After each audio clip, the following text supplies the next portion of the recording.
Huduma Katoliki ya Uinjilishaji.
Hello and welcome to today's Catholic Focus News Bulletin. I am Susan Bulemi, and with me on the Sign Language Interpretation Desk is Samuel Wainaina.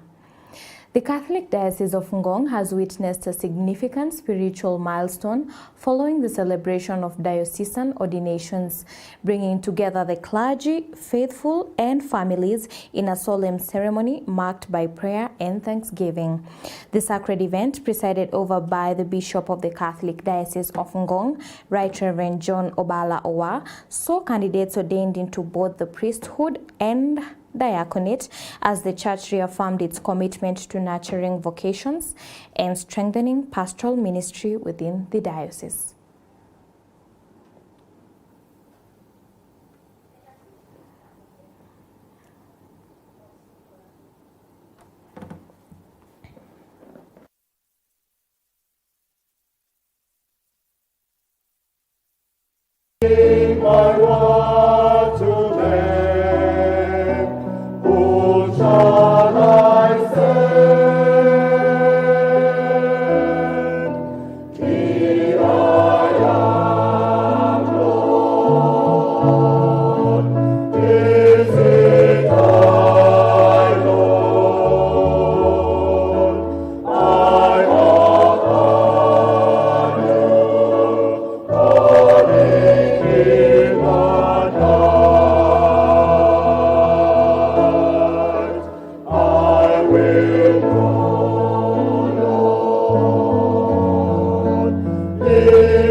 ambaye Baba alimpaka mafuta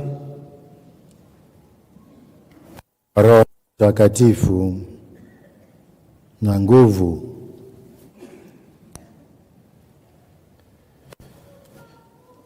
Akulinde kwa ajili ya kuwatakasa Wakristo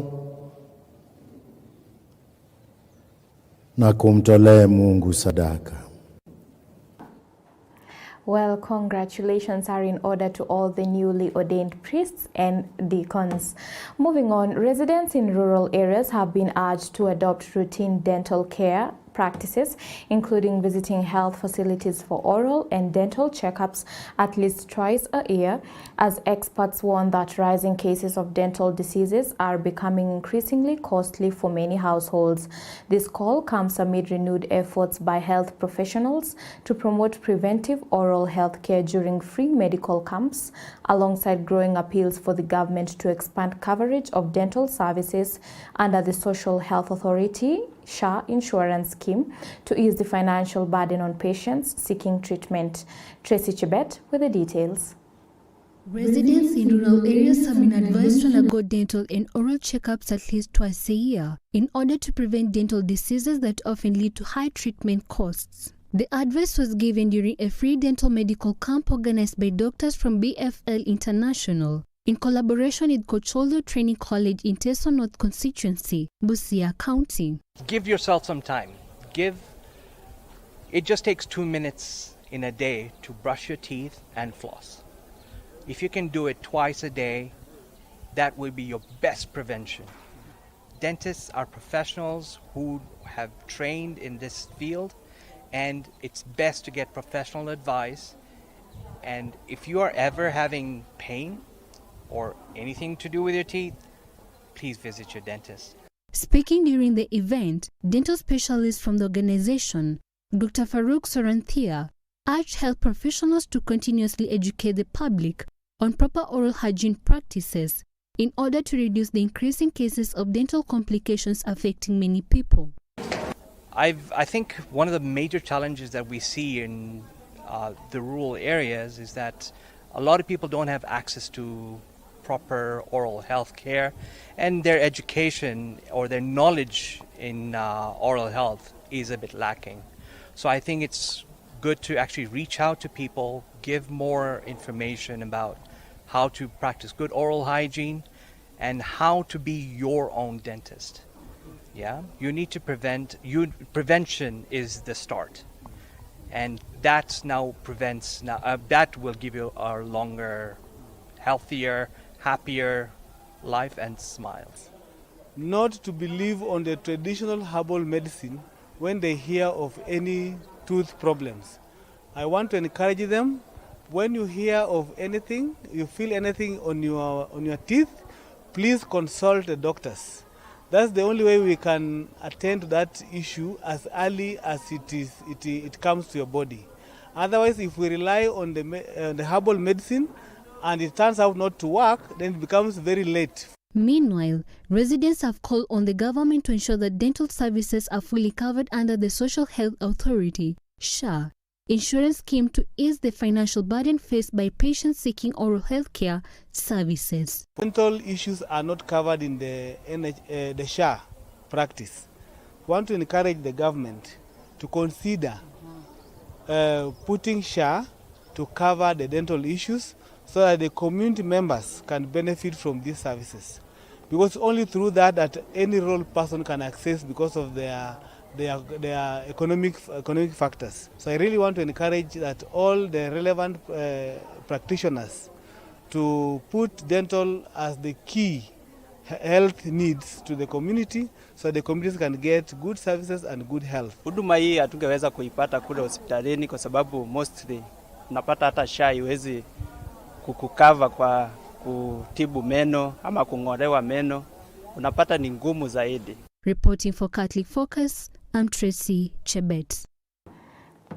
Farmers in Kakamega County have embraced tree planting initiatives aimed at boosting environmental conservation and improving livelihoods through the use of medicinal and economic tree species, while highlighting the benefits of increasing tree cover in enhancing climate resilience and sustaining the ecosystem. The farmers are also urging residents to observe environmental guidelines by avoiding planting trees too close to rivers, recommending a minimum distance of at least 30 meters to protect water catchment areas and safeguard river ecosystems.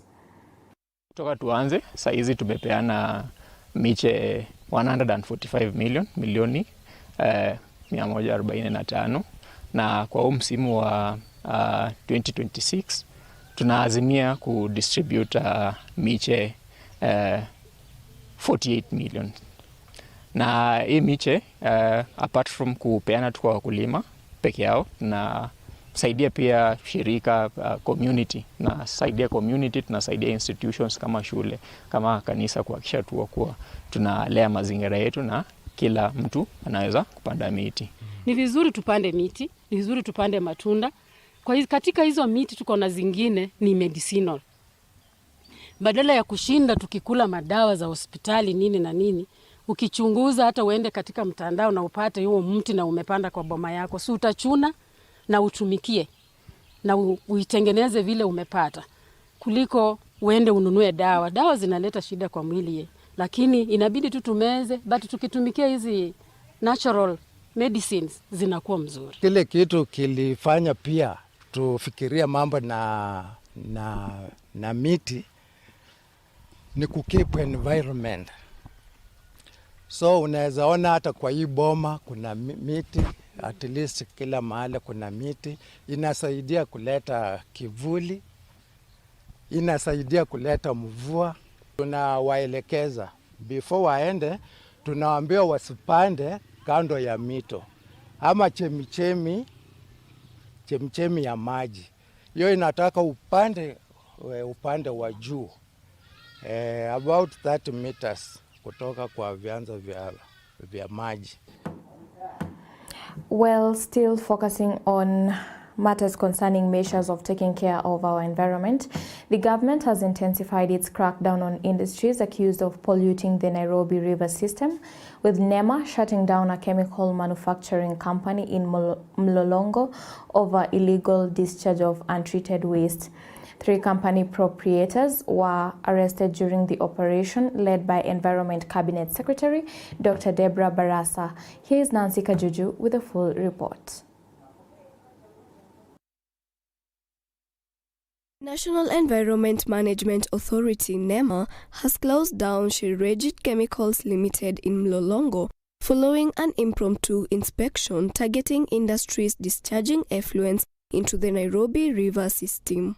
3 proprietors of the company were arrested after officers discovered the facility releasing untreated chemical waste and industrial influence into the environment. NEMA Director General Mamo B. Mamo said the company had failed to comply with environmental regulations and would face prosecution in courts. He also revealed that NEMA officers were initially denied access to the premises, an act that violates the Environmental Management and Coordination Act. Facility, as Waziri has directed, is now officially closed because in our routine inspection, this is one of the facilities that has been identified as non-compliant. And to make the matter worse, they blocked our environmental inspectors, which is an environmental offense under the Environmental Management and Coordination Act. So we have given explicit direction that today this facility ceases all operations. In the same operation, another firm, Canon Chemical Industries, was issued with a 7-day compliance notice to meet environmental standards or risk closure and legal action. Environmental Cabinet Secretary Dr. Deborah Barasa, who joined the inspection exercise, warned that the government would take stern action against companies polluting Nairobi rivers. In addition, we will enforce strict requirements on waste tracking and documentation. As we conduct analysis, what we are seeing is a challenge on waste tracking. Once the waste leaves the industries, the manufacturing sites, where does it go? And we are seeing that ultimately it ends up into our urban rivers. So any facility that fails to maintain proper waste tracking records, clearly showing how waste is generated, transported, and disposed of, will be considered non-compliant. Traceability confirms movement of waste from point of generation to safe disposal is mandatory. In addition, the use of unauthorized plastic bags in violation of Kenya's plastic ban introduced in 2017 and the Plastic Packaging Management Regulation 2024 will attract immediate sanctions. These materials are a major contributor to urban drainage blockage and river pollution, as well as releasing toxic fumes after burning or open burning. She directed NEMA to carry out immediate and comprehensive inspections of all facilities discharging waste into rivers and tributaries, saying the exercise will be rigorous, transparent, and uncompromising. So any facility, number 1, operating without a functional effluent treatment plant or with a system that does not meet discharge standards will not be allowed to continue operations. We will be closing those sites. Secondly, we will also take firm action against facilities engaging in the open burning of waste, a practice prohibited under Air Quality Regulations 2024 and associated with harmful emissions such as furans and dioxins that are considered carcinogenic to the people of Kenya. Thirdly, it is equally unacceptable or a failure if we are unable to segregate waste at source. And we are saying that these companies should adhere to the Sustainable Waste Management Act 2022 and the global best practices in waste management. Without proper segregation, recyclable materials are lost, hazardous waste is mishandled, and the entire waste management chain becomes ineffective.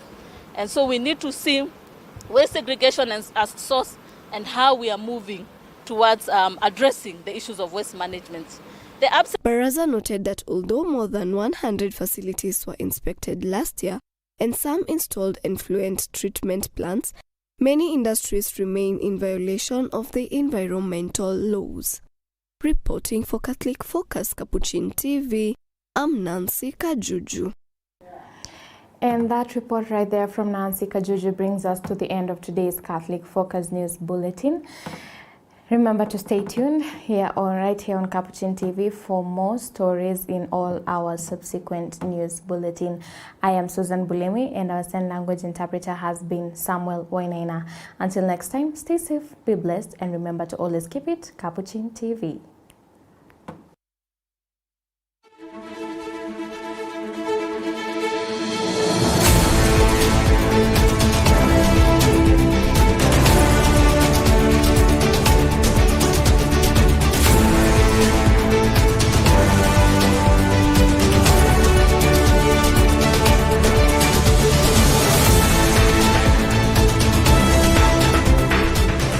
Keep watching Capuchin TV, your staunchly Catholic identity channel.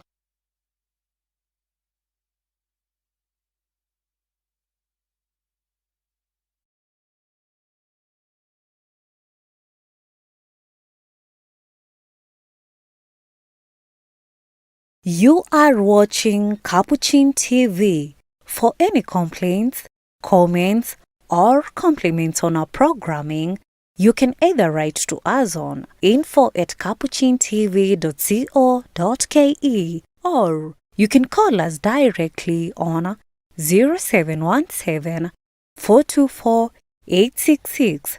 Your complaint shall be addressed within 7 days. Remember to keep a copy of your communication with us. Keep watching Capuchin TV, your Catholic